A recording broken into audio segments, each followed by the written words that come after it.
my fellow peasants, how are you all doing? So I'm gonna try to stand still this video. I know that when I do standing up videos, I have a habit of doing this. Man, I gave myself motion sickness watching that video back, so I apologise. I'm gonna try to stand still. So let's talk about FF7 Remake. I did a video earlier today. If you haven't seen it, check it out. It was 7 characters from the extended universe who weren't in the original that I think could come back to the remake. Or not think, there's a couple in there that I highly doubt they'd bring back. It wasn't so much what I think they do, but just ones that Nomura could do if he's looking to shock us, which he says he is. And in that video, I briefly went into it, but I didn't really go into it in much depth. I talked about how I'm glad that Nomura's doing this. I'm glad that they're looking to change things up, shake it up, and kind of acknowledge the universe, which he said he is. They're going to acknowledge it, but they're not going to stay 100% faithful to it. So what that tells me is they're going to be picking very liberally. We'll have that. That's a great idea.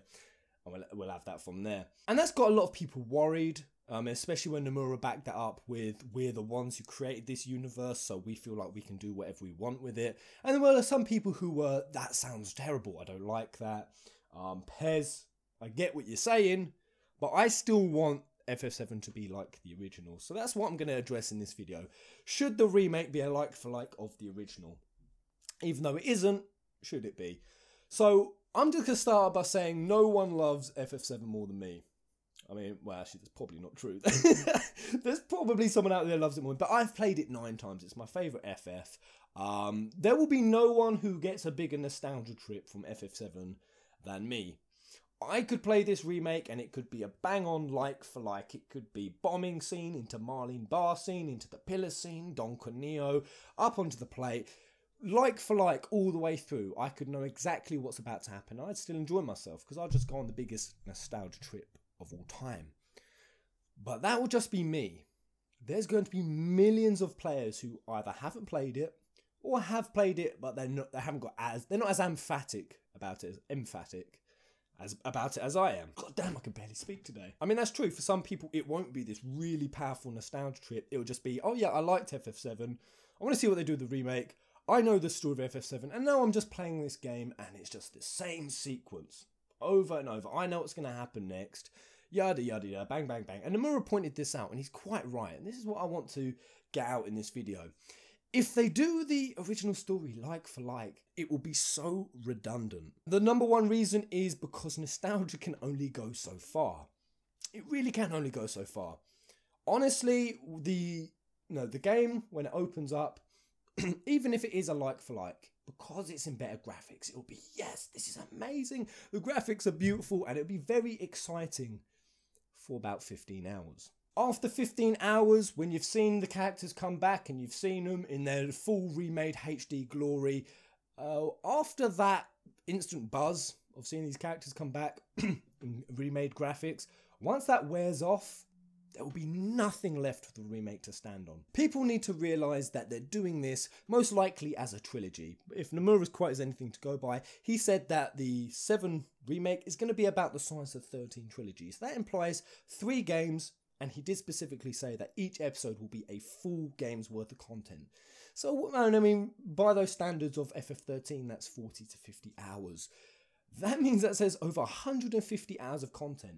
Over possibly 3 years. That's a long time, and nostalgia is not going to carry it for that long. Not even close. It probably wouldn't even carry it for me.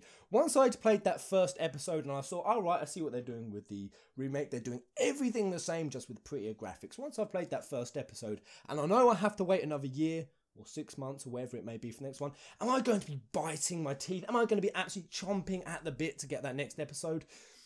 No, I'm not. I've seen the characters. I've seen them in their HD glory. I've got a feel of the game.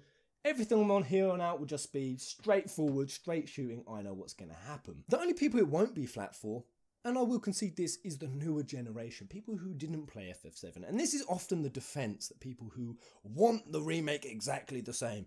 They'll come out and they'll say, this isn't for us old fans. This is for new fans.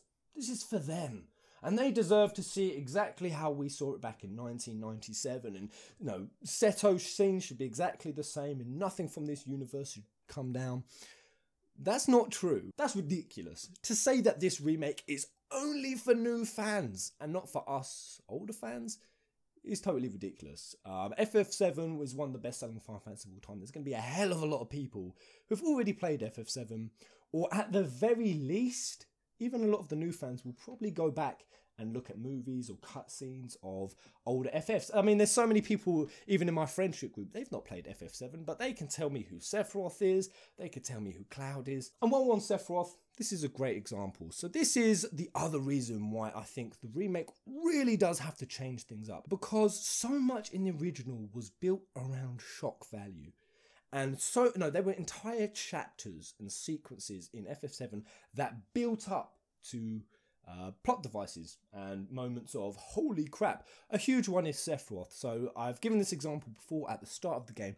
Everything in Midgar is building up to Sephiroth, and you don't know about him. And you think Shinra's the main enemy, and then right at the end of that first disc, it gets flipped that it's Sephiroth, and it's whoa! This story's much bigger, this great. There's a new villain on the scene. Yeah, the entire chapter built up to that reveal. But we all know that. Everyone knows that Sephiroth is a villain, so what's the point? What would the point of doing the entire opening sequence exactly like the original be? I gave a great analogy on my video in the comment section. I said it would be like planning a surprise party that the person already knew about. Sure, the party's great, and even if you know and people pop up from behind, so surprise! But the surprise was ultimately redundant still. Or some other great examples, the whole build-up that there's someone in your party who's betraying you, and it gets revealed it's Cait Sith. Well, there's no point in building up who the betrayer is. Another great one is the Golden Saucer. Why make it a mystery on who's causing all this, who's shooting them up? No, we didn't know, we thought it was Barrett. Well, we know it's Dyne. We're all going to know it's Dyne. So there's no point in all of this build-up when we know what's going to happen. And while it would still be cool, and while I would still play it and enjoy it, I'm not going to have the mystery, I'm not going to have the suspense, and I'm not going to have the immersion. This is the main thing. You're not going to have the immersion, the true immersion, that the story of the original was built up to do, because it was built for immersion. It was built to be played by people who didn't know. And this is the thing, the 7 Remake is so unique. Something like this hasn't really been done before. It's really a rare case. A game of this size and loved by this many people, being remade 20 years on, it's not been done. So what should they do? What are their routes, Pez? What do you think they should do? Well, I see it as a couple of routes. The story can stay exactly the same. I kind of understand when people say, oh, I don't want Minerva, or I don't want this character, and I don't want that character from the extended universe. Perhaps you didn't like it. Whatever your reason may be, I get that. You want the characters to stay the same and the base story and narrative to stay the same. I still think that would work. Even with Shinra, rather than building up to this whole, oh, President Shinra's dead and his son's now taking over, go at a different angle, go into the politics of Shinra. The things that we knew was happening later in the original, but at the time we didn't see. So we found out later on that Rufus had been consorting with the Turks. He'd even been hiring Avalanche. So that was all happening during that opening sequence, but we never saw it. We only found out about it later. Well, now it's the time to show it. Aerith can still travel to the Cetra City, but how about we see it this time? So much of Zack was hidden in obscurity because it was trying to build up to this grand reveal that Zack was actually in Cloud's place the entire time, and Cloud was just a common soldier. Well, now let's see more of the Zack. You don't have to hide these things in obscurity anymore for a grand reveal. It was really crazy. Just a different angle can make it feel like a completely different experience, give you completely new emotions.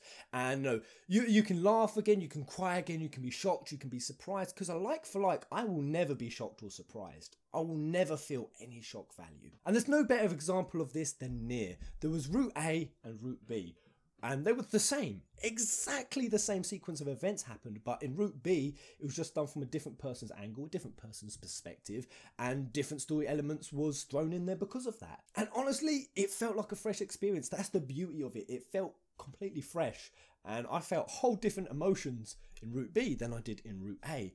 And I wasn't bored. I was still on the edge of my seat. So full respect to those who have said that they want it like for like. I just really don't think you've thought it through. and how this game is not going to carry on nostalgia alone. And then the other route is, and this is the one where I can 100% respect anyone who doesn't feel they want this route. It is what I suggest in that video, the going for the extended universe, the completely flipping up of the story. And this is the route I think that Nomura is taking. He has acknowledged they will be using the extended universe, and that the story is going to change the context of what FF7 is as a universe. Now, I've seen some in my previous videos, some crazy arguments. I've seen some people say, I hate Advent Children and Dirge of Cerberus, and all of these things were out of context. Zack Fair, for example, when they did Crisis Core, they changed what happened in that to what happened in the original game. Yes, over the 20 years, and over the franchise that is now, or the universe that is now FF7, things have changed, and the lore has changed, and the events have changed, and other companies have come in.